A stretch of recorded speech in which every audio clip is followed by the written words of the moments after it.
लोचन अनंत उभाड़िया अनंत दिखावन हार, मेरे हृदय मंदिर के आराध्य सदगुरु कबीर साहब और उनके नेमी प्रेमी सभी भक्तजनों को सप्रेम साहेब बंदगी साहेब, साहेब बंदगी साहेब, साहेब बंदगी साहेब।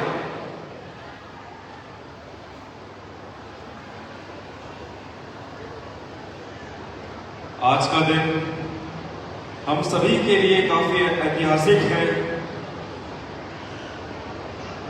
आज का दिन हमारे लिए काफी पवित्र है। आज का जो कार्यक्रम है, किसका कार्यक्रम है? सदगुरु कबीर प्रगट उत्सव का कार्यक्रम है। सदगुरु कबीर प्रगट उत्सव का कार्यक्रम है, हमारे साहब का कार्यक्रम है। हमारे साहब का कार्यक्रम है और हम अपने साहब की बंदगी नहीं बुला रहे हैं जोर से। कैसे भक्त हैं आप?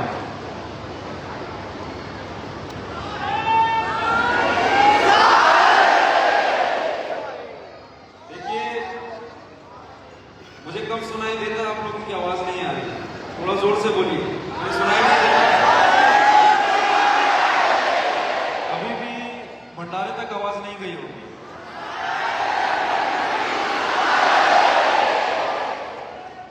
आप सभी अपना हाथ उठाइए, बोलिए साहेब बंदगी, साहेब बंदगी, साहेब बंदगी, साहेब बंदगी साहेब।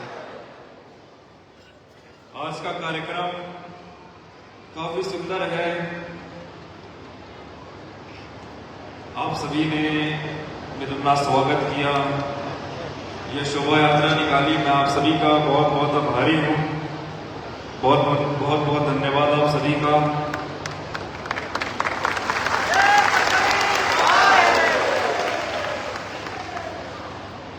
आज लगभग 2 किलोमीटर की शोभा यात्रा निकली।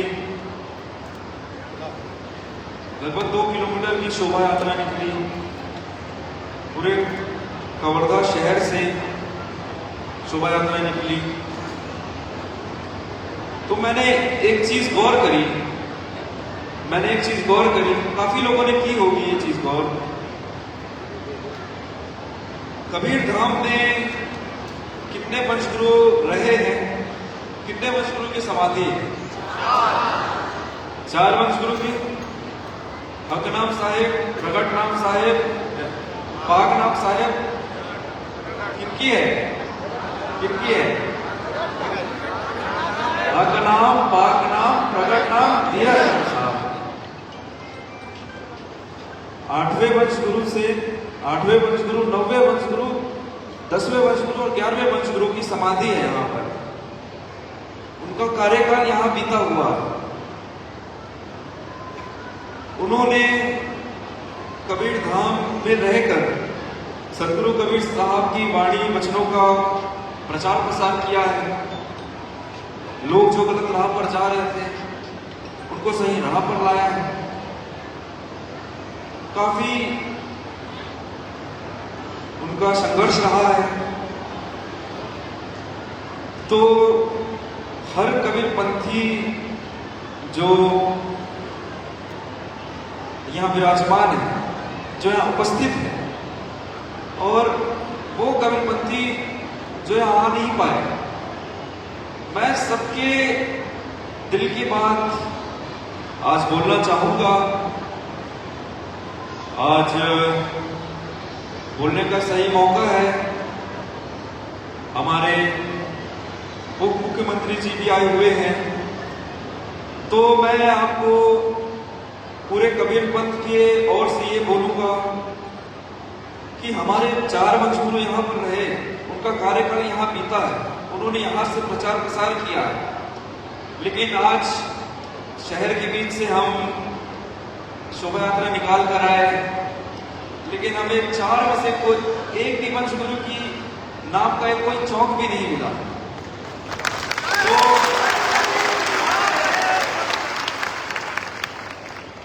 ये मैं कबीरपंथियों के दिल की बात कह रहा हूं।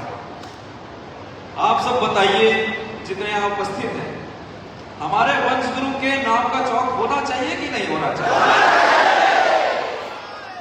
थोड़ा जोर से बोलिए। होना चाहिए।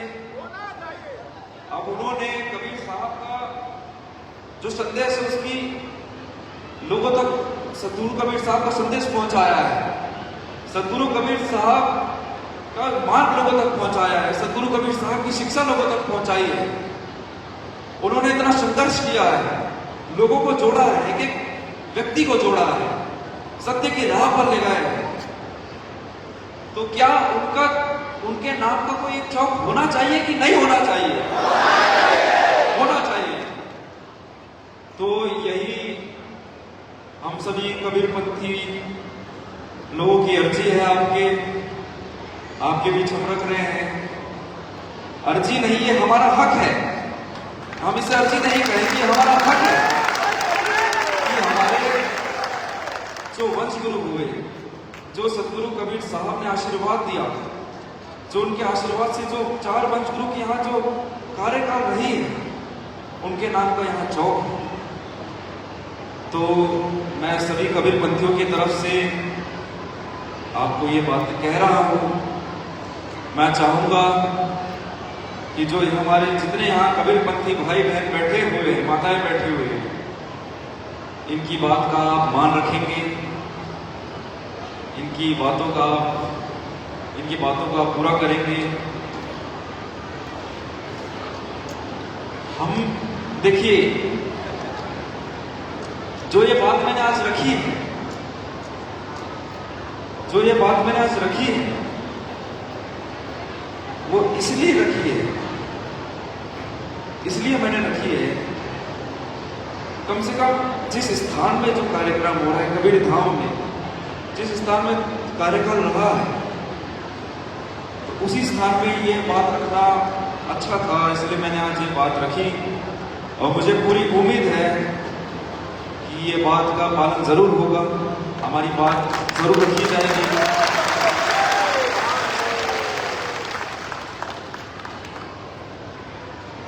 तो मैं आप सभी को सतगुरु कबीर साहब का पद है, वो मैं आप सभी को समझाने का प्रयास करूंगा। मुझसे कोई भूल चूक हो जाएगी तो मुझे माफ करिएगा। सतगुरु कबीर साहब कहते हैं, जब मैं भूला रे भाई मेरे सतगुरु जुगत लखाई। जब मैं स्वयं भूल गया तब मेरे सतगुरु ने मुझे रास्ता दिखलाया, मुझे राह बतलाई। ये बताइए, सतगुरु का कोई और सतगुरु कैसे हो सकता है? कोई और हो सकता है? हो सकता है तो वो सत्य पुरुष हो सकता है, वो सत्य पुरुष हो सकता है। और कोई सतगुरु हो सकता है तो वो स्वयं अपने सतगुरु हो सकते हैं, वो अपने स्वयं सतगुरु हो सकते हैं। तो सतगुरु ने कहा, जब मैं भूला रे भाई, जब मैं भूल गया तब मेरे सतगुरु ने, मेरे सत्य पुरुष ने, मेरे परमात्मा ने मुझे रास्ता बतलाया, राह बतलाई। और आगे सतगुरु कबीर कहते हैं, पीछे लगा जाए था लोक वेद के साथ, आगे से सतगुरु मिला दीपक दिना हाथ। पीछे लगा जाए था लोक वेद के साथ, आगे से सतगुरु मिला दीपक दिना हाथ। मैं जीवन भर लोक वेद के पीछे पीछे जा रहा था, उसका अनुसरण कर रहा था, उसका अनुयायी था। आगे से मुझे सतगुरु मिले, उन्होंने मेरे हाथ में जलता हुआ दीपक दिया। मैं आप सभी से आग्रह करूंगा, जो लोग शोर कर रहे हैं वो कुछ समय के लिए थोड़ा शांत हो जाइए, मौन हो जाइए। जो लोग सुनना चाहते हैं वो अच्छे से सुन नहीं पाएंगे। और मैं जो बोलूँगा उसके बोलने का भी कोई मतलब नहीं होगा।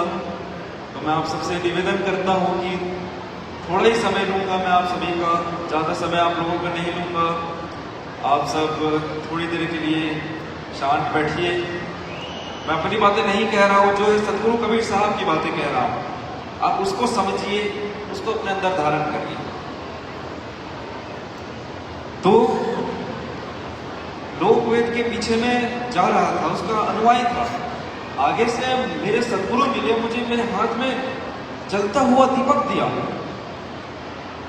अब सदगुरु का काम जो होता है वो भक्तों के हाथ पर दीपक देना ही होता है। स्टेज में बैठकर उपदेश देना सदगुरु का काम नहीं होता है। स्टेज में बैठकर सदगुरु का काम नहीं होता है उपदेश देना। ये जो दुनिया के जो पाखंडी लोग हैं, जो धर्म गुरु लोग हैं, ये उनका कार्य है। सदगुरु हमें हाथ पर दीपक देते हैं और उस दीपक से हम जन्म जन्म की यात्रा करेंगे, तो उस दीपक का प्रकाश जन्म जन्म तक हमारे साथ रहेगा। उस दीपक का प्रकाश हमारे हाथ में हमारे साथ जन्म जन्म तक रहेगा, जब तक हम यात्रा करेंगे, क्योंकि वो सदगुरु का दिया हुआ दीपक है। तो सदगुरु और धर्मगुरु में जमीन आसमान का अंतर होता है। सदगुरु और धर्मगुरु में जमीन आसमान का अंतर होता है। जो सदगुरु होते हैं वो अपने अनुभव के आधार पर जीवन जीते हैं। सदगुरु अपने अनुभव के आधार पर जीवन जीते हैं। और जो धर्मगुरु लोग होते हैं वो विरासत के आधार पर जीते हैं। उनके पास होता क्या है? कुछ नहीं होता। जो बुद्ध हुए, जो महावीर हुए, जो सदगुरु कबीर हुए, नानक हुए, उन्होंने कभी किसी का अनुसरण नहीं किया। बुद्ध ने कभी ऐसा नहीं कहा कि वेद में ऐसा लिखा है। महावीर स्वामी ने कभी ऐसा नहीं कहा कि अमुक ग्रंथ में ऐसा लिखा है।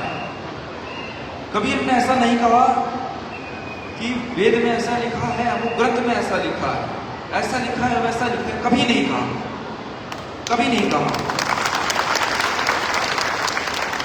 जो वो कहते हैं वो उनका खुद का है। जो वो कहते हैं वो उनका खुद का है। अगर ग्रंथों में मिल गई उनकी बात, वेदों में मिल गई उनकी बात, तो वाह वाह, और ना मिली तो कोई बात नहीं। झाड़ फटकार कर आगे चल देने वाले, वेदों से मिलने का कोई मतलब ही नहीं है। हम 2-4 ग्रंथों का अध्ययन कर लेते हैं और हम पंडित बन जाते हैं। पंडित बनना सदगुरु बनना नहीं होता है। पंडित बनना सदगुरु बनना नहीं होता है। ये चीज समझिए। और जो धर्मगुरु होते हैं, उनसे बड़ा कोई कंगाल, उनसे गरीब और दुनिया में कोई नहीं होता। उनसे कंगाल और गरीब दुनिया में कोई नहीं होता। उनको जो विरासत में मिलता है, जो ज्ञान मिलता है, संपत्ति मिलती है, मान मिलता है, उसके आधार पर ये जीते हैं। सदगुरु अनुभव के आधार पर जीते हैं।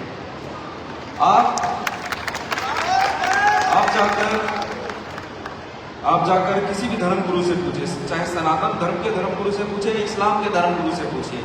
आप सनातन धर्म के धर्म गुरु से पूछिए, महाराज जी हमें कुछ बता दो, तो जल्दी से वो 2 श्लोक गीता के बता देंगे, उपनिषद के बता देंगे। अरे भाई, हमने ये नहीं पूछा कि गीता में क्या लिखा है, उपनिषद में क्या लिखा है। अगर हमें जानना होता, हम तो पढ़े लिखे हैं, हम स्वयं पढ़ लेते गीता और उपनिषद। आप क्या जानते हो, आप वो बताइए। आप क्या जानते हैं वो बताइए। कहा है भगवान कृष्ण ने, लेकिन उसका उपयोग ये लोग करते हैं। दुनिया में पूजा उनके कारण हो रही है। दुनिया में लोग भगवान कृष्ण पर आस्था रखते हैं, पंडितों पर कोई नहीं रखता, लेकिन उसका उपयोग ये लोग कर रहे हैं। बुद्ध के अनुयायी वो भी अपने मतलब की बातें निकाल रहे हैं, अब आपके धर्म में नहीं होता, कबीर पंथ में भी ऐसा होता है, कबीर पंथ में भी ऐसा होता है। आप कबीर पंथ के धर्म गुरु से पूछिए, आप कुछ बताइए तो बीजक के एक आध रमैनी बता देंगे, एक आध पद बता देंगे, एक आध साखी बता देंगे, अनुराग सागर बता देंगे, बोध सागर बता देंगे। अरे हमने ये पूछा ही नहीं, ये हमने पूछा ही नहीं कि बीजक में क्या है, अनुराग सागर में क्या है, बोध सागर में क्या है, क्या साखी, हमने पूछा ही नहीं। वो हमें जानना होता हम खुद स्वयं पढ़ लेते। हम ये पूछ रहे हैं आपसे, आप क्या जानते हैं, आप क्या जानते हैं वो बताइए, लेकिन कोई बताने को तैयार नहीं। चाहे कबीर पंथ के धर्म गुरु हो, चाहे हिंदू के धर्म गुरु हो, चाहे इस्लाम के धर्म गुरु हो, कोई बताने वाला नहीं। कबीर धर्म गुरु नहीं थे, कबीर धर्म गुरु नहीं थे। अगर हम उनको धर्म गुरु कहेंगे तो हम लोगों को क्या कहेंगे, आप हम लोग धर्म गुरु हैं, कबीर तो सदगुरु है, कबीर तो सदगुरु है, आप हम लोग धर्म गुरु हैं।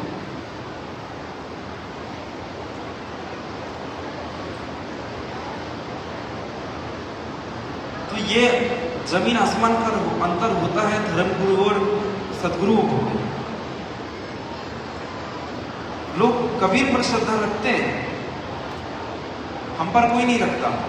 कबीर के नाम पर रुपया देते हैं, कमाने वाले हम हैं, हम पर कोई श्रद्धा नहीं रखता। श्रद्धा रखते हैं तो कबीर पर रखते हैं। तो जितने भी धर्म गुरु होते हैं, जितने भी धर्म गुरु होते हैं, वो अपने महापुरुषों के नाम पर ही जीते हैं, अपने महापुरुषों के नाम पर ही रहते हैं। हम सदगुरु कबीर के नाम पर रहते हैं, सदगुरु कबीर के नाम पर जीते हैं, दूसरे अपने महापुरुषों के नाम पर जीते हैं। तो ये अंतर है सदगुरुओं में और धर्म गुरुओं में, ये चीज समझिए, ये अंतर है धर्म गुरुओं में और सदगुरु में। अब जो वास्तव में अनुरागी होगा तो इस पर वो विचार करेगा, उस पर विचार करेगा। और जो मूर्ख होगा उसका अभी से खून खोल रहा होगा, ये कैसे कह सकते हैं हमारे धर्म गुरु के बारे में, ये क्या जानता है। अब जो मूर्ख आदमी तो वही सोचेगा, वही सोचेगा, बात जो मैंने कही उसको नहीं समझेगा, उस पर विचार नहीं करेगा, वो उसका यही खून खोलेगा कि इसने ऐसा कैसे कहा, कौन होता है ये हमारे धर्म गुरु पर बोलने वाला, ये क्या जानता है, ऐसा ही कहेगा। ठीक है साहेब, आप कहिए, ये आपकी महानता है, आप कहिए, लेकिन आप उस पर विचार करिए। मैं जो कह रहा हूं, और ये जो मैं अपने शब्द नहीं कह रहा हूं, ये मैं अपने शब्द नहीं कह रहा हूं, किसके शब्द कह रहा हूं, सदगुरु कबीर साहब के शब्द कह रहा हूं, ये मेरे कोई शब्द नहीं। मैं अपनी बातें यहां रोक दूंगा, मैं खुद नहीं कहूंगा, लेकिन मैं सदगुरु के वचन में कभी नहीं रोकूंगा, सदगुरु की बातें मैं कभी नहीं रोकूंगा। सदगुरु ने जैसा कहा है वैसा ही मैं कहूंगा, वैसा ही मैं कहूंगा।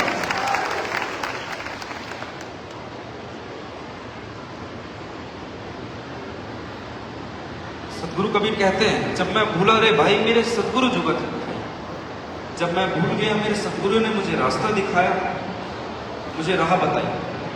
आगे कहते हैं, ध्यान से सुनिएगा, काफी सुंदर कहते हैं, क्रिया करम आचार ने छोड़ा तीर्थ का नहाना, सगरी दुनिया भई से यानी मैं ही एक बौराना। क्रिया करम आचार ने छोड़ा, इन सब का मैंने पहले ही परित्याग कर दिया, इन सब का मैंने पहले ही परित्याग कर दिया।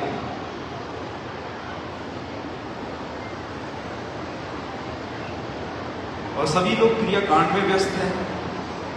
वृद्ध को देखो, बच्चे को देखो, नारी को देखो, पुरुष को देखो, हिंदू को देखो, मुसलमान को देखो, सिख को देखो, ईसाई को देखो, सारे के सारे क्रियाक्रम में तो हैं, क्रियाकांड में तो हैं। इनको देखकर ऐसा प्रतीत होता है इनको देखकर ऐसा प्रतीत होता है कि ये कितने व्यस्त लोग हैं, कितने बुद्धिमान लोग हैं। और मैंने इन सब क्रिया कल्पनाओं का परित्याग कर दिया। तो ऐसा लग रहा है कि दुनिया में मैं ही एक अनपढ़ हूं, मैं ही बुद्धू हूं। लेकिन बात ठीक विपरीत है। बात ठीक विपरीत है। जो दुनिया के हिसाब से नहीं चलता, दुनिया के विरुद्ध में चलता है, जो दुनिया का विरोध करता है, जो दुनिया की आंखों में उंगली डालता है, जो दुनिया की आंखों में उंगली डालता है, जो जग विरोधी बन जाता है, और वही संत कहलाता है। जिसके अंदर सत्य कहने का साहस होता है, जो दुनिया के विरोध में चल के दुनिया को समझाने के लिए उनको समझाए, वही संत होता है, वही सद्गुरु भी होता है। तो जब हम दुनिया के विरोध में चलेंगे तो दुनिया हमें पागल कहेगी।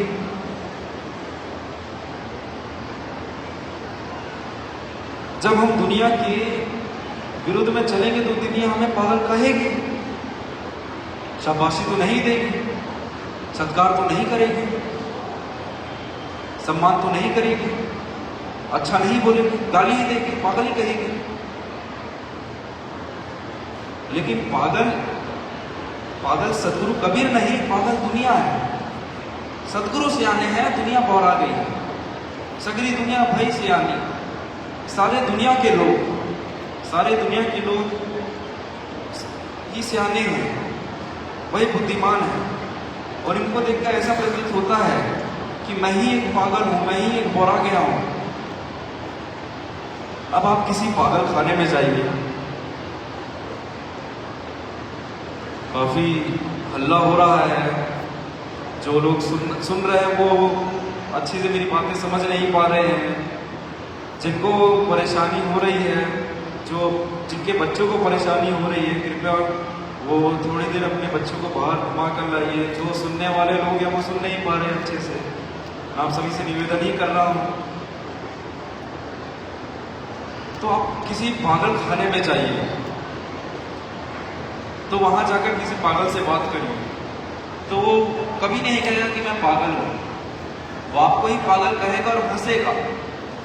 ऐसे ही दुनिया के लोग अगर कबीर को पागल कहते हैं तो कबीर पागल नहीं है, दुनिया पागल है और कबीर ही सियाने हैं, कबीर ही सार्थक है, कबीर ही सत्य है। और आगे वो कहते हैं देखिए हर एक बात उनकी कितनी सार्थक है। ना मैं जानू सेवा बंदगी, ना मैं जानू सेवा बंदगी, ना मैं पुष्प चढ़ाई, ना मैं मूरत धरी सियासत, ना मैं घंट बजाई। ना मैं जानू सेवा बंदगी, ये तो मैंने जीवन में कभी की ही नहीं है, ये अपने जीवन में मैं जानता ही नहीं। और ये पद अजीब ही लगेगा कि हम कहते हैं सेवा करो, बंदगी करो, गुरुजन की करो, पिता की करो, परमात्मा की करो, सेवा करो, मेहमानों की सेवा करो। लेकिन सदगुरु कहते हैं कि मैंने आज तक सेवा बंदगी की ही नहीं। मेरे जीवन में सेवा बंदगी का कोई स्थान ही नहीं है। अब सदगुरु कबीर कह रहे हैं तो बात ठीक है, एकदम सही कह रहे हैं। हम सेवा बंदगी उसकी ही करते हैं ना जो हमसे अलग होता है, जो हमसे अलग होता है उसकी सेवा बंदगी करते हैं। अब सदगुरु परमात्मा तो मेरे अंदर है, मैं परमात्मा से अलग हुआ नहीं, परमात्मा मुझसे अलग हुए नहीं, तो मैं किसकी सेवा करूं, किसकी बंदगी करूं? परमात्मा जब मुझसे अलग हुए ही नहीं। लेकिन हम कहते हैं सेवा करो, बंदगी करो। अब सदगुरु आपसे अलग होंगे तो आप उसकी सेवा करेंगे, बंदगी करेंगे। परमात्मा आपसे अलग होंगे तो आप उसकी सेवा बंदगी करेंगे। जो आपसे अलग होता है आप उसकी ही सेवा बंदगी करते हैं। लेकिन परमात्मा तो मुझसे अलग हुआ ही नहीं, सदगुरु मुझसे अलग हुआ ही नहीं। मैं अपने सदगुरु को सुमरता हूँ, सदगुरु मुझे सुमरते हैं। जब मैं मन करता हूँ मुझे मेरे परमात्मा दिखते हैं, जब मैं सोचता हूँ मुझे मेरे परमात्मा सोचते हैं। जब पूरा जीवन ही परमात्मा से ओतप्रोत हो गया तो मैं सेवा बंदगी किसकी करूं, किसकी बंदगी करूं, किसके सामने शीश नवाऊं। जब पूरा जीवन ही परमात्मा में ओतप्रोत है, पूरा जीवन ही परमात्मा का है, मैं ही परमात्मा का हूं, जो है परमात्मा का है, मेरा मुझ में कुछ नहीं। जो जो जो को है सो तो तेरा तुझको सौंप या क्या लगा थे, मेरा मुझ में कुछ है ही नहीं, जो है वो तेरा है। और मैं अपने आप को, जो मैं अपना हूं ही नहीं, उसको मैं वापिस समर्पित करता हूं, तो मेरा क्या जा रहा है? मेरा तो कुछ नहीं जा रहा।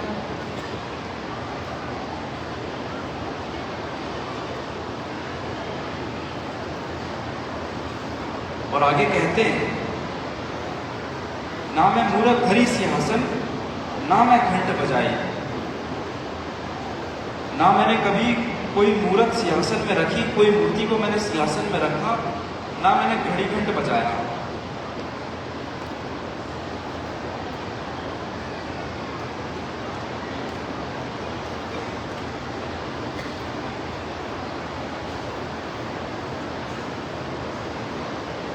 जब सदगुरु कबीर साहब कह रहे हैं कि मैंने कोई मूर्ति को सिंहासन में रखी ही नहीं, कभी घड़ी घंट बजाया ही नहीं, और मैं क्यों बजाऊं? जो मूर्ति रख रहे वो तो कंकड़ पत्थर की है। एक सदगुरु कबीर साहब की एक घटना है, आप सभी जानते होंगे। एक बार क्या हुआ, सदगुरु कबीर एक बार एक मंदिर के सामने जाते हैं और वहां सो जाते हैं। जिधर मंदिर होता है उधर पैर करके वो सो जाते हैं। अब कुछ देर बाद पंडित जन आते हैं, पुरोहित जन आते हैं। कबीर से वो पहले से ही चिढ़े हुए थे, आप सब तो जानते हैं। कबीर से वो पहले से ही चिढ़े हुए थे। कबीर को उठाया, सदगुरु को उठाया और कहे, कबीर तुम तो सचमुच में पागल हो, तुम्हारे अंदर इतनी भी अकल नहीं। जिधर परमात्मा है उधर ही पैर करके तुम सो गए। तो सदगुरु कबीर हाथ जोड़ के खड़े हो गए। जो संत होते हैं वो काफी विनम्र होते हैं। अगर वहां पंडित होते तो वाद विवाद पे उतर जाते, अगर वाद विवाद से भी कुछ नहीं होता तो लाठी पर उतर जाते। दो ही तो रास्ता है, एक वाद विवाद का, एक शास्त्रों का और एक डंडे का। लेकिन जो संत होते हैं उनके अंदर विनम्रता होती है,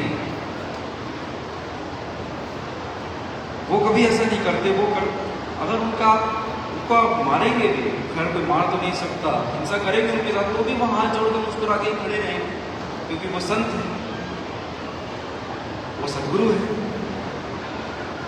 तो सदगुरु ने अपना हाथ जोड़ा और उनसे कहा, क्षमा, गलती हो गई महाराज, मुझे क्षमा करिए। अब आप ही बता दीजिए मैं कहाँ सो जाऊं, कैसे सो? तो पंडित जन, पुरोहित जन कहते हैं कि जिधर परमात्मा है उधर तुम सर करके सो जाओ और उधर पैर कर दो। तो कबीर साहब ने वैसा ही करा।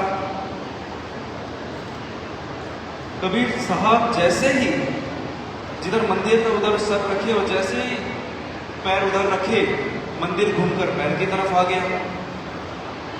अब तो पंडित पुरोहित के बस की बात है नहीं, उनसे बहुत ऊपर की बात हो गई है। अब वो करते तो क्या करते, उनके चरण छुए, क्षमा मांगी और चल पड़े। अब ये जो घटना है, ये जो सही है या गलत है वो मैं नहीं जानता, लेकिन इसका एक तथ्य तो सही है कि सब जगह परमात्मा है, हर जगह परमात्मा है। सब घट मेरा साईया, सुनी सहज न कोई, बलिहारी महाघट की जागट प्रगट हुए। सब जगह परमात्मा है, आप में है, मुझ में है, अणु में है, परमाणु में है, पूरब में है, पश्चिम में है, उत्तर में है, दक्षिण में है। तो ये मंदिर मस्जिद में क्या रखा है? और चलिए साहब कह रहे हैं सब घट मेरा सही है, हर जगह अणु में कण कण में परमात्मा है, तो आप सोएंगे कैसे? आप इधर ऐसे पैर करके सोएंगे, सामने भी परमात्मा है। अब शीर्षासन करेंगे तो ऐसे उठना, पैर तो आकाश की तरफ होगा, आसमान में भी है, पाताल में भी है परमात्मा। तो परमात्मा तो हर जगह है, हर जीव के अंदर परमात्मा है, हर एक जगह जहां दिखे वहां परमात्मा है। तो कहां कैसे पैर रखे, कहां कैसे हम सोए, उससे क्या मतलब होता है? और हम मंदिर और मस्जिद में ही क्यों देखते हैं परमात्मा को, क्यों खोजते हैं, क्यों खोजते हैं? ये तो कंकड़ के हैं, ये तो पत्थर के हैं, इसमें कहां परमात्मा है? तो साहब कबीर का एक ढंग था शिक्षा देने का, बातें बताने का एक ढंग था, एक उनका तरीका था, एक अपनी उनकी जो बातें रखते थे उनका ये तरीका था ये रखने का। आगे देखिए, जो परमात्मा होते हैं उनको हम रिझाएं कैसे, वो हमसे रिझेंगे कैसे? तो आगे कहते हैं, ना हरि रीजे नेति धोती, ना पाछों के मारे, ना हरि रीजे जब तब गिना, ना काया के जारे। परमात्मा ये नेति धोती जब तब से रिझने वाले नहीं है, इन सब से रिझने वाले नहीं है परमात्मा। और जो ये आप नेति धोती पहन रहे हैं, जो आप ये जब तब कर रहे हैं, ध्यान कर रहे हैं, योग कर रहे हैं, जब तक आपका मन पवित्र नहीं है, जब तक आप अंदर से पवित्र नहीं, आप अनेक नहीं है, तो ये सब तो क्या अर्थ है पूजा पाठ का? कोई अर्थ है इसका? नहीं है। अगर व्यक्ति पवित्र हो, नेक हो, वो अंदर से पवित्र हो, साफ हो, सही हो, तब अगर वो जब तक करता है, तब बाकी सारी चीजें करता है, तो कोई इसका मतलब है। अगर व्यक्ति वैश्या के घर भी जाए, अगर व्यक्ति पवित्र है, नेक है, अगर वो वैश्या के घर भी जाए, तो उस व्यक्ति की पवित्रता से वैश्या का घर भी मंगल हो जाता है, वैश्या का घर भी मंगल हो जाता है। अगर व्यक्ति नेक नहीं है, अपवित्र है, पवित्र नहीं है, साफ नहीं है, तो आज के समय में हमारे मंदिरों की, मस्जिदों की, तीर्थों की, आश्रम की जो हालत देख रहे हैं, वो इसका ही नतीजा है कि व्यक्ति पवित्र नहीं है, नेक नहीं है, उसका चरित्र ठीक नहीं है। इस वजह से जो अभी हालत हो रही है हमारे मंदिरों की, हमारे मस्जिदों की, हमारे आश्रमों की, हमारे तीर्थ की, हर जगह देख रहे हैं आप, चोरी चकारी हो रही है, जेब कट हो रहा है, व्यभिचार है। अच्छा आप देखिए, आप अगर दामाखेड़ा आते हैं, अगर आप चोरी करते हैं, आप वहां दामाखेड़ा आते हैं, आप वहां भी वही करेंगे, क्योंकि आने वाले तो आप ही हैं, आने वाले तो आप ही हैं। आप वहां पे आएंगे, चोरी करेंगे, ये चीजें बंद थोड़ी नहीं करेंगे, क्योंकि आप जहां से आए वहां से भी यही करते आ रहे हैं, और यहाँ क्या ऐसा तो है नहीं छूटेगा आपसे वो। और लोगों के सामने ढूंढ करोगे, कंठी माला पहन लोगे, चंदन लगा लोगे, सफेद वस्त्र पहन लोगे, साहेब बंदगी सत्य नाम करते करते चलोगे। क्या मतलब, क्या मतलब इन बातों का? फिर क्या मतलब है आपका जब तब करने का, नेति धोती पहनने का? क्या मतलब है आपका ध्यान करने का जब आप अंदर से पवित्र नहीं है, जब अंदर से आप नेक नहीं है, जब अंदर आपका चरित्र साफ नहीं है? क्या मतलब है इन सभी का? कोई मतलब नहीं रखता है।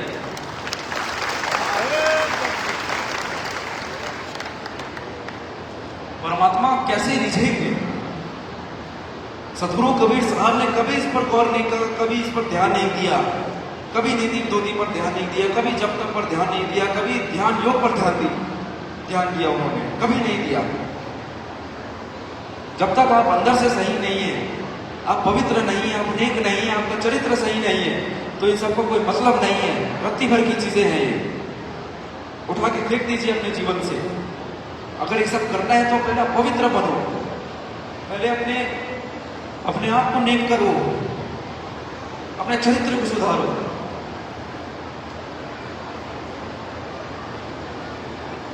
परमात्मा कैसे रिझेंगे?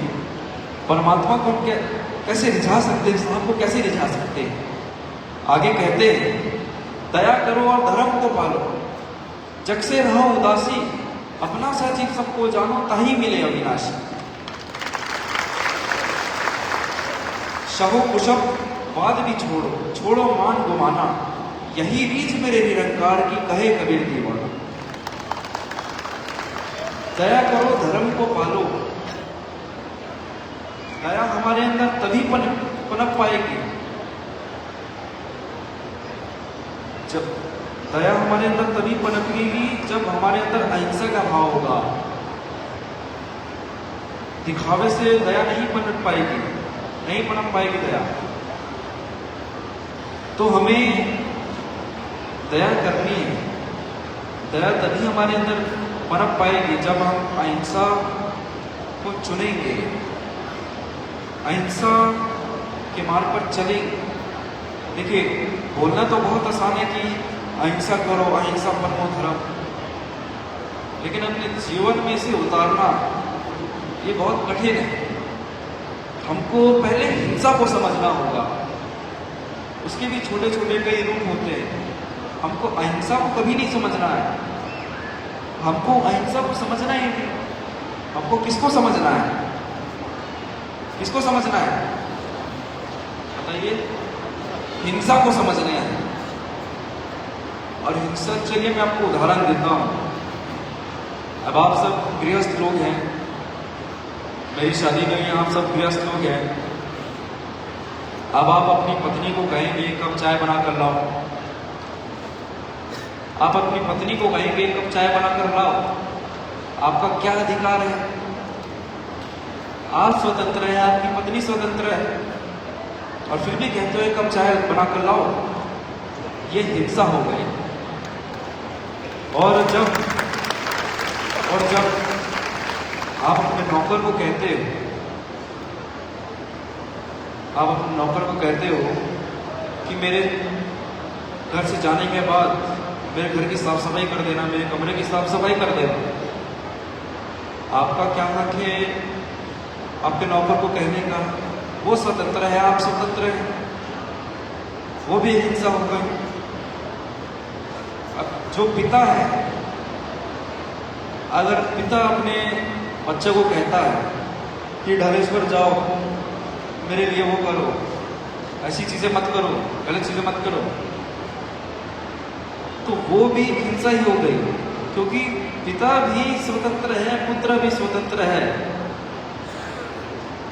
हम इन सारी हिंसाओं को ध्यान नहीं देते हैं, लेकिन ये हिंसा ही कहलाती है।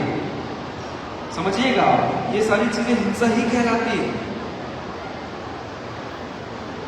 और हम जैसे जैसे, देखिए बात बहुत गहरी है, जीवन भी बहुत गहरा है, उसको आप टटोलो, कहाँ कहाँ हिंसा निकलती है उसको टटोलो, फिर जो बचता है वही अहिंसा होती है, उससे ही दया आती है। हर जगह जगह टटोलो, कहाँ हिंसा है, कहाँ हिंसा है। इसका पालन करना बहुत मुश्किल है, लेकिन हम चाहे तो कर सकते हैं।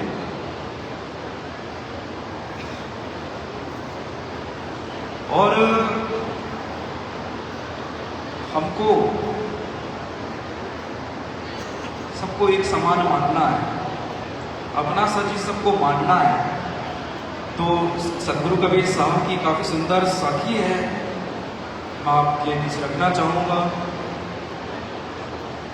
बुरा जो देखन मैं चला, बुरा ना मिलिया कोई, जो दिल खोजा आपना, मुझसे बुरा ना कोई। बुरा जो देखकर मैं चला बुरा ना मिलिया कोई, जो दिन खोजा आपने मुझसे बुरा ना करो। बुरा जो देखकर मैं चला। हम कहीं भी निकलते हैं, कहीं शादी पार्टी में जाते हैं या कहीं भी जाते हैं, हम उसको परख लेते हैं, अरे ये कामी है, ये क्रोधी है, ये लालची है, इसके अंदर राग द्वेष है, ये लोभी है, हम उसको परख लेते हैं।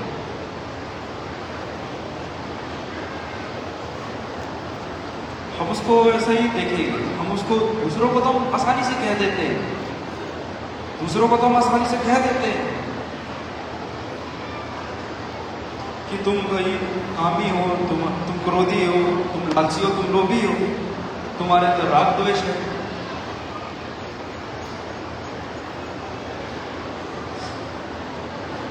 तो जो ये बातें हम कहते हैं,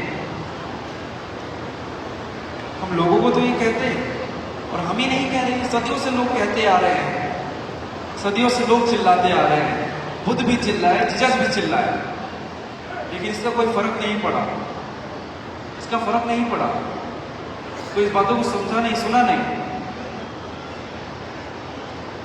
कौन कहेगा भाई कि हमारे अंदर काम है, क्रोध है, लोभ है, राग द्वेष है। हम दूसरों को कहेंगे, कोई सुनेगा? चिल्ला चिल्ला के कहेंगे, कोई सुनेगा? नहीं सुनने वाला। मैं यहाँ मंच में बैठ के, स्टेज में बैठकर आपको बोलूंगा तो आप भी नहीं सुनने वाले। आप दिखाएंगे साहब, हाँ हम सुन रहे हैं, हमारे अंदर होगा, साहब कह रहे तो होगा, आप सुनेंगे, दिखावा करेंगे, लेकिन मानेंगे थोड़ी ना, मानेंगे थोड़ी ना कि आपके अंदर काम है, क्रोध है, लोभ है, राग द्वेष है, नहीं मानने वाले। तो मैं कहने वाला अकेला नहीं हूं, सदियों से लोग कहते आ रहे हैं, सदियों से लोग चिल्लाते आ रहे हैं, महापुरुष चिल्लाते आ रहे हैं, लेकिन कोई सुनने वाला नहीं।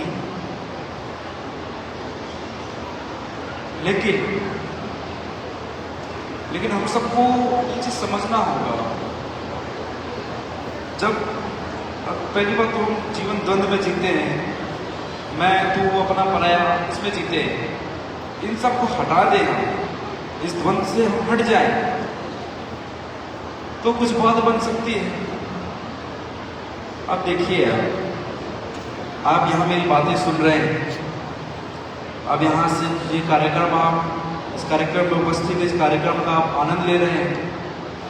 फिर ये कार्यक्रम संपन्न होने के बाद, भोजन भंडारा होने के बाद, अब जब आप अपने घर जाएंगे, यहाँ अगर जाते जाते आपके पैरों कपड़ों में कीचड़ लग गया, आपके ऊपर कीचड़ लग गया, आपके ऊपर गोबर लग गया, तो आप घर में जाते आराम तो नहीं करेंगे, भोजन करने तो नहीं बैठ जाएंगे, पहले जल मंगाएंगे, पानी मंगाएंगे,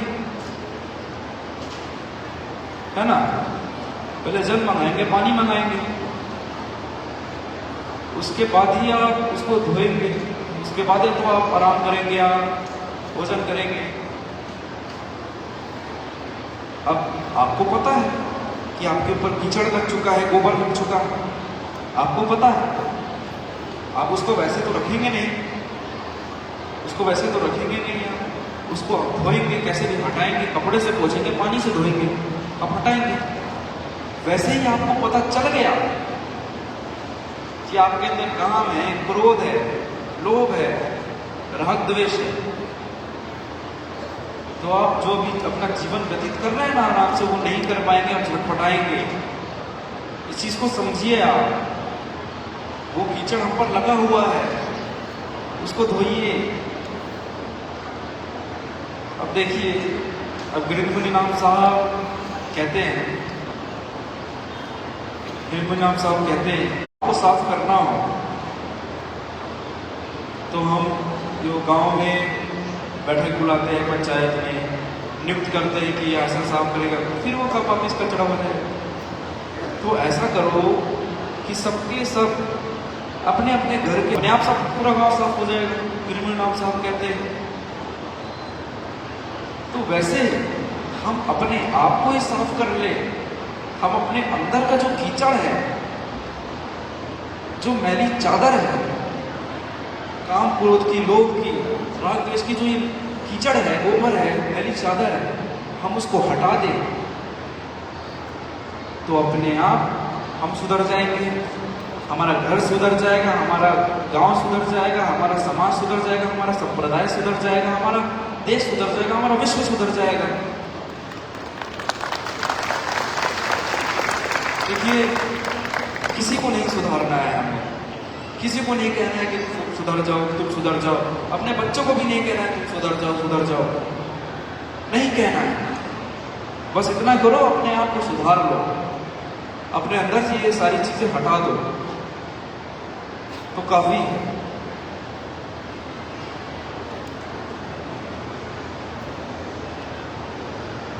और अपना सा जीव सबको मानो, ताही मिले अविनाशी। सदगुरु कबीर साहब जब देखते हैं कि उनके सामने कोई मंदिर जा रहा है, मस्जिद जा रहा है, तो वो अंदर से काफी क्या कहेंगे, वो शब्द याद नहीं आ रहा है। सदगुरु कबीर साहब अंदर से एकदम बेचैन हो जाते हैं। अरे महाराज जी, अरे भाई, आप जा रहे हैं मंदिर, आप मंदिर में जाकर तुम फूल चढ़ा रहे हो, और तुम जहां से निकल रहे हो, गली से निकल रहे हो, वहां बच्चा, मासूम सा बच्चा बैठा है, वो बेचारा भूखा प्यासा रो रहा है, और तुम उसको ध्यान नहीं दे रहे हो, उसको नजरअंदाज करके मंदिर जा रहे हो, फूल चढ़ाओ। यह तुम्हारा काम है? यह तुम्हारी भक्ति है? वो मासूम बच्चा भूखा प्यासा रो रहा है, अरे जाओ उसे फल खिलाओ, खाना खिलाओ, पानी पिलाओ, लेकिन तुम उसको नजरअंदाज करते हो, और तुम जाके मंदिर में पुष्प चढ़ाते हो। तुम इसको काम कहते हो? इसको भक्ति कहते हो? ये कैसी भक्ति हुई? इससे तुम्हारा कुछ नहीं जा रहा, इससे ना हिंदू का कुछ जा रहा है, ना मुसलमान का कुछ जा रहा है, किसी का कुछ नहीं जा रहा है, किसी का अपमान नहीं हो रहा है। अपमान हो रहा है तो वो परमात्मा का अपमान हो रहा है कि तुम उसके सामने से चले गए, उस भूखे प्यासे बच्चे के सामने से चले गए, उसको तुमने पानी नहीं पिलाया, खाना नहीं खिलाया, उस परमात्मा का अपमान हो रहा है। तुम्हारा क्या जा रहा है? तुम पुष्प चढ़ाए, अपने काम धंधे में निकल गए, उसको तुम भक्ति कह रहे हो। अब मुल्ला जी मस्जिद में चढ़कर जोर जोर से चिल्ला रहे हैं, और कबीर साहब कह रहे हैं, अरे मुल्ला जी बाहर जाओ, देखो किसी स्त्री के साथ छेड़खानी हो रही है, उसकी पवित्रता के साथ खिलवाड़ हो रहा है, जाओ उसे बचाओ। यहां पर तुम चढ़ के चिल्लाने का क्या फायदा है? अरे जाके उसको बचाओ, उसकी शीतलता को बचाओ, उसकी पवित्रता को बचाओ।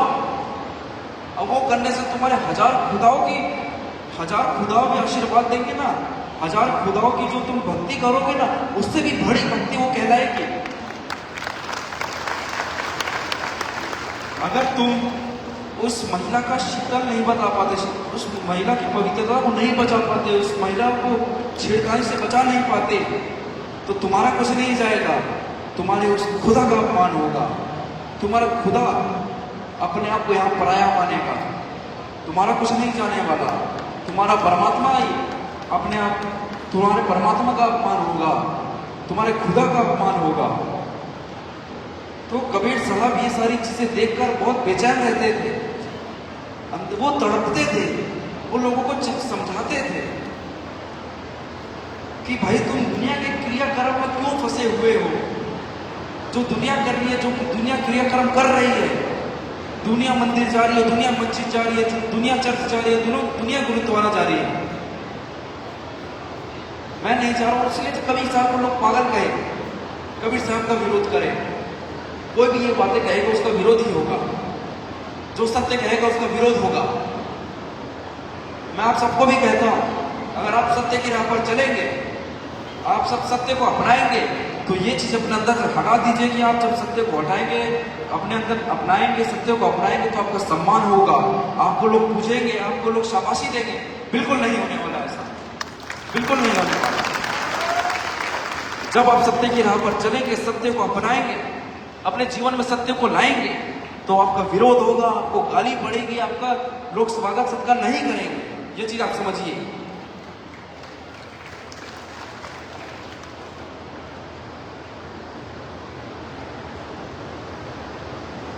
अपना सा जीव सबको मानो ताही मिले अविनाशी। उस जीव को भी अपना सा समझो, अपना ही जीव है वो। मैंने कहा ना, सब घट मेरा साइया सुनी सेज ना कोई। सब घट में साइया है, सब घट में मेरे साई है, सब घट में मेरे परमात्मा है। मेरे में, आप में, अणु में, परमाणु में, मैंने कहा। इसलिए सदगुरु कबीर साहब ने कहा, अपना सा जीव सबको मानो ताही मिले अविनाशी। अपना सा जीव इसको समझो, अपना समझो उसे। वो भूखा प्यासा है, उसको प्यास बुझाओ, उसको खाना खिलाओ, उस स्त्री को आप मदद करो, उस स्त्री की पवित्रता को बचाओ। तभी अविनाशी मिलेंगे, तभी परमात्मा तुमसे रिझेंगे। सहो कुशप, सहो कुशप, वाद विच त्यागो, छोड़ो मान गुमाना, यही रीझ मेरे निरंकार की, कहे कबीर दीवाना। छोड़ो कुशप। हम आपको कह देते आप बड़े पंडित हैं तो आप खुश हो जाते हैं, प्रसन्न हो जाते हैं। और हम आपको कह दें कि आप बड़े मूर्ख हैं तो आप एकदम क्रोधित हो जाते हैं, गाली देने लग जाते हैं, लाठी चला देते हैं। तो कबीर साहब कह रहे हैं हमसे, जैसे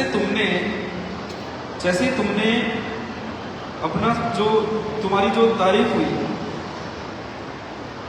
जो तुमको जो कहा कि तुम बड़े बंदे हो, तुम खुश हो गए। और तुमको जैसे मैं मूर्ख कह दिया तो तुम बुरा मान गए। क्या मतलब इन बातों का?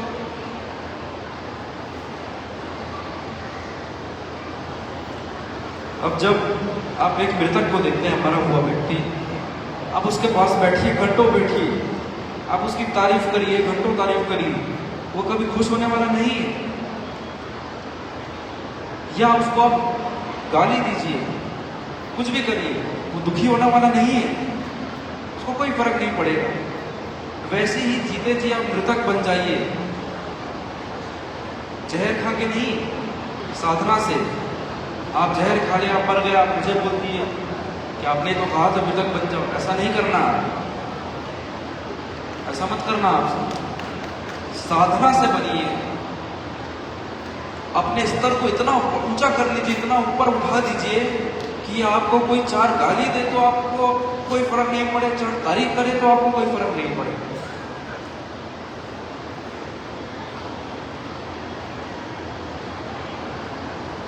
सहो कुशप, बात जो ये दुनिया का वाद विवाद है उससे आप दूर रहिए। छोड़ो मान गुमाना।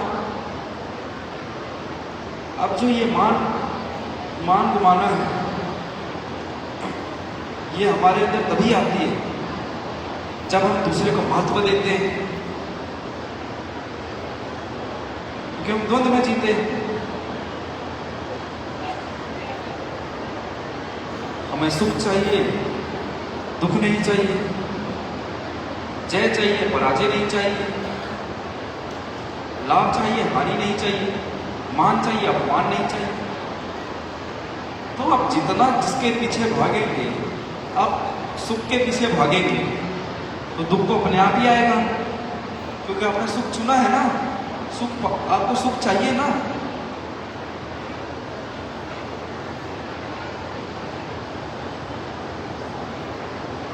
आपको सिर्फ लाभ चाहिए, आप लाभ के पीछे भागेंगे। अब हानि जाएगी कहाँ? वो भी तो आपके पीछे ही आएगी ना, क्योंकि आपने लाभ चुना है। अब आपको चाहिए मान, अब आप मान के पीछे भागेंगे तो अपमान जाएगा कहाँ? घर में बैठ कर सोएगा थोड़ी ना, वो भी वहीं रहेगा, क्योंकि आप मान चाहते हो ना। आप अगर आप सुख ना चाहो तो आपको दुख नहीं मिलने वाला, आप लाभ ना चाहो तो आपकी हानि नहीं होने वाली, आप मान ना चाहो तो आपका अपमान नहीं होने वाला, आप जय ना चाहो तो आपकी पराजय नहीं होने वाली। अब देखो भाई, मैं आपको उदाहरण देता हूँ। अब जैसे मैं यहाँ आया हूँ, अगर मैं एक सम्मान की भावना, सम्मान का भाव लेकर आपके बीच आऊँगा कि मैं वहाँ आ जाऊँगा, मेरे लिए स्टेज बिछेगा, मेरे लिए टेबल कुर्सी लगाई जाएगी, मेरा फूलों से स्वागत होगा, ऐसा मान के जाऊँगा, और अगर ऐसा नहीं हुआ तो मुझे लगेगा कि भाई मेरा बहुत अपमान हुआ, मेरा कुछ भी नहीं हुआ, मेरा कुछ भी नहीं, लेकिन मुझे ऐसा लगेगा क्योंकि मैं सम्मान का भाव लेकर आया हूं ना। अगर मैं सम्मान का भाव नहीं रखूं तो ये बातों का कोई अर्थ ही नहीं बनता, कोई अर्थ ही नहीं है। आप स्टेज बनाओ तो वाह वाह, ना बनाओ तो वाह वाह, आप फूलों से स्वागत करो तो वाह वाह, ना करो तो वाह वाह, मुझे क्या है?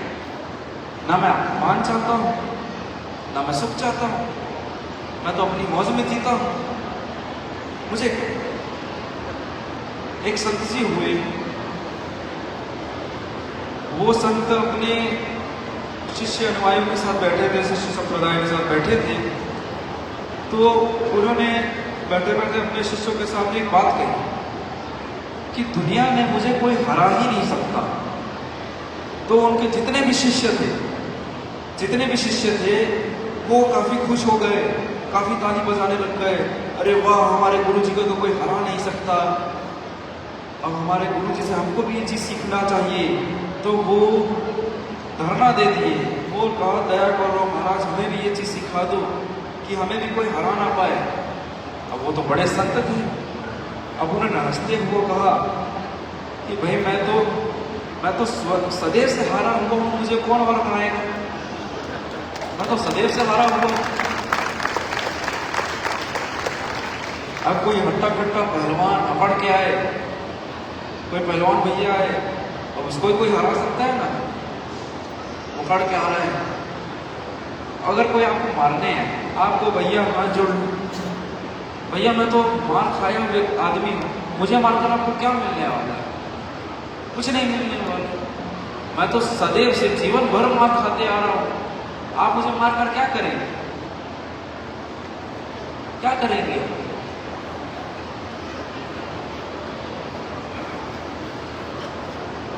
तो कोई कुछ करेगा भी नहीं आपको।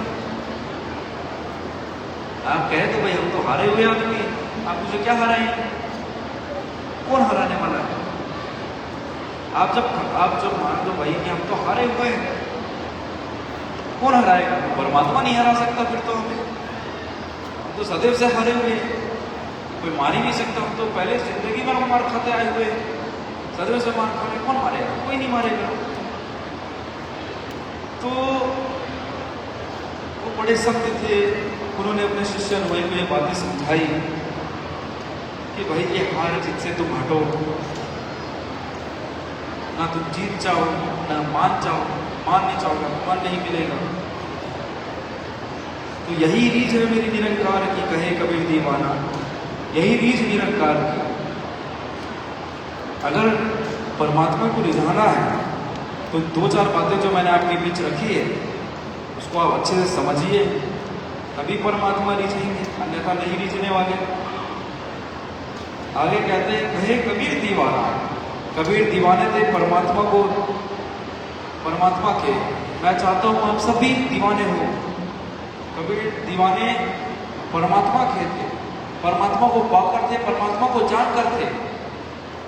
आप सब भी दीवाने हो जाओ परमात्मा को जानकर, मालिक को पाकर, साहब को पाकर। साहे बंदगी साहे।